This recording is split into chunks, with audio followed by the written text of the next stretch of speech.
एक लड़की को एक लड़का पसंद होता है।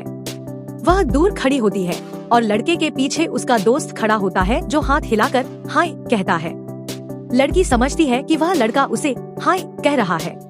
वह खुश होकर उसके पास जाती है और हाथ मिलाने लगती है, लेकिन लड़का उसे इग्नोर करके अपने दोस्त के पास चला जाता है और बास्केटबॉल खेलने लगता है। लड़की थोड़ी उदास होकर बेंच पर बैठ जाती है और चुपके से अपने मोबाइल से अपनी और उस लड़के की सेल्फी ले लेती है। लड़के का दोस्त यह देख लेता है और लड़के को बता देता है। लड़की घबराकर भागने लगती है, लेकिन दोनों लड़के उसके सामने आकर उसे रोक लेते हैं। वह मुस्कुराकर कहते हैं, घबराओ नहीं, हमारी एक सेल्फी ले दो हमारे मोबाइल से।